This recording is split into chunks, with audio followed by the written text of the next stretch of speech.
کوئی بھی خبر، کسی بھی طرح کی خبر جو ہے وہ باہر نہیں جانی چاہیے، اس خبر کو دبنا چاہیے، اور اسی لیے جو صحافیوں پہ اس قدر کریک ڈاؤن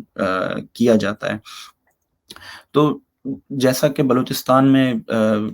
کیا بلوچ نے کافی ڈیٹیلز میں کہا کہ 2012 یا اس کے بعد سے جو کریک ڈاؤن تھا یا جو خطرناک ترین صورتحال پیدا ہونا شروع ہوئے، تو اس کے بعد سے اکثر صحافیوں نے، یا ایون 2009-10 سے ہی بہت سے صحافیوں نے بلوچستان سے جو ہے اپنی جان بچانے میں جو لوگ کامیاب ہوئے، جو ریاستی بربریت اور کریک ڈاؤن سے بچے، انہوں نے بیرون ملک جو ہے پناہ حاصل کر لی۔ ان میں سے کچھ ایسے لوگ تھے جو یورپ یا امریکی ممالکوں میں جا پہنچے، جہاں وہ اپنی جو صحافتی ذمہ داریاں تھیں انہیں ایک مرتبہ پھر نبھا سکتے ہیں۔ تو آپ نے اکثر دیکھا ہوگا کہ اب اس وقت بلوچستان سے متعلق اکثر خبریں جو ہیں وہ online news website ہوں یا اس طرح کی جو ہے نیوز چینل جیسے بلوچستان افیئرز ہے یا بلوچستان ٹائمز نام سے ایک ویب سائٹ ہے، نیوز ویب سائٹ، یا بلوچستان پوسٹ۔ تو بلوچستان ٹائمز جو ویب سائٹ تھا، ان کے جو جس کی بنیاد رکھنے والے بلوچ صحافی تھے ساجد حسین، وہ بھی گزشتہ سال 1 ماہ کی گمشدگی کے بعد سویڈن جیسے ملک میں ان کی پراسرار طور پر ایک ریور سے لاش ملتی ہے۔ تو بلوچوں کے لیے جو حقیقی طور پر اگر دیکھا جائے، بلوچ جرنلسٹوں کے لیے بلوچستان سمیت اب عالمی سطح پر ایک خطرناک صورتحال پیدا ہو رہی ہے۔ تو اس کے ساتھ ساتھ ایک اور جو چیز ہے، بلوچستان سے تعلق رکھنے والے جتنے بھی صحافی ہیں یا نیوز سائٹس ہیں، ان سے جب بھی گفتگو ہوتی ہے تو ایک چیز سامنے آتی ہے، وہ یہ ہے کہ پاکستان اور چین کی جانب سے ان کے نیوز جو ویب سائٹس ہیں انہیں ہیک کرنے کی کوششیں کی جاتی رہی ہیں۔ اب اس طرح کی صورتحال میں جب آپ ڈائریکٹ بلوچستان میں پرنٹ میڈیا کا جو آپ رول ہے اسے آپ آن لائن پلے کر رہے ہیں، اور اس کے بعد آپ پر اٹیکس ہوتے ہیں، اور اس کے ساتھ ساتھ اکثر جو بلوچ ویب سائٹس ہیں انہیں پاکستان میں یا بلوچستان میں جو ہے بینڈ کر دیا گیا ہے، لوگوں تک خبریں نہیں پہنچ پاتی۔ تو ایسے صورتحال میں یقیناً کسی بھی طرح کی خبر کو دنیا کے سامنے لانے اور اپنی اہمیت بنانے میں جو بلوچستان سے خبریں ہوتی ہیں کافی وقت لگ جاتا ہے۔ مثال کے طور پر مجھے یقین ہے آپ سب ساتھیوں کو اس بات کے بارے میں پتا ہوگا کہ بلوچستان میں گزشتہ 1 مہینے سے بارڈر بندش کا ایک بہت سنگین مسئلہ چل رہا ہے، اور اس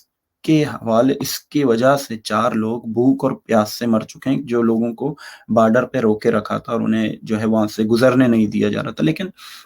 چونکہ بلوچ میڈیا پر بندش ہے اور عالمی میڈیا بلوچستان میں رسائی حاصل نہیں کر سکتی، اور پاکستانی میڈیا ریاستی بربریت جو ہے وہ اپنی جگہ، لیکن پاکستانی جو مین اسٹریم میڈیا ہے اس کی عدم دلچسپی بھی ایسے جو ہے سنگین مسائل کو انتہائی آسانی سے نظر انداز ہونے کا سبب بنتے ہیں، کیونکہ بلوچستان کے حوالے سے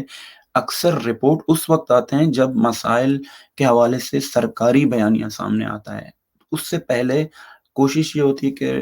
جو انڈیپینڈنٹ جرنلسٹ ہیں جیسے تہا ہیں، کیا ہیں یا باقی ساتھی ہیں وہ کرتے ہیں، لیکن جو مین اسٹریم میڈیا ان کی جانب سے کوئی جو ہے خاطر خواہ اقدام نہیں کیے جاتے ہیں۔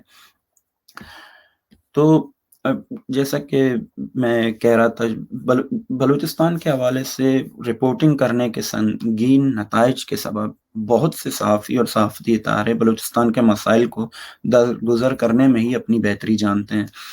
اس کے ساتھ ساتھ ایک بہت بڑا ایشو یہ بھی ہے، المیہ ہے بلکہ، جو بلوچ لکھاری ہیں جن میں سر فہرست لکھاریوں میں سے ایک ہیں میر محمد علی ٹالپور،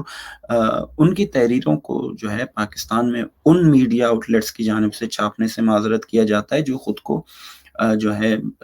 کیا کہتے ہیں، صحافتی آزادی کے علمبردار کہتے ہیں۔ تو میں ان میڈیا کی بات نہیں کر رہا جو اسٹریٹ نیریٹو کو پروموٹ کرتے ہیں، بلکہ ایسے میڈیا ہاؤسز بھی بلوچ جو وائس ہے، جو بلوچ رائٹرز ہیں، انہیں جگہ دینے سے معذرت کرتے ہیں، کیونکہ ان کی جو تحریریں ہیں وہ بلوچستان کے مسائل کو بغیر لگے لپٹے جو ہے پیش کرتی ہیں۔ تو ان تحریروں کو بھی ریاست مخالف قرار دے کر چھاپنے سے روک دیا جاتا ہے۔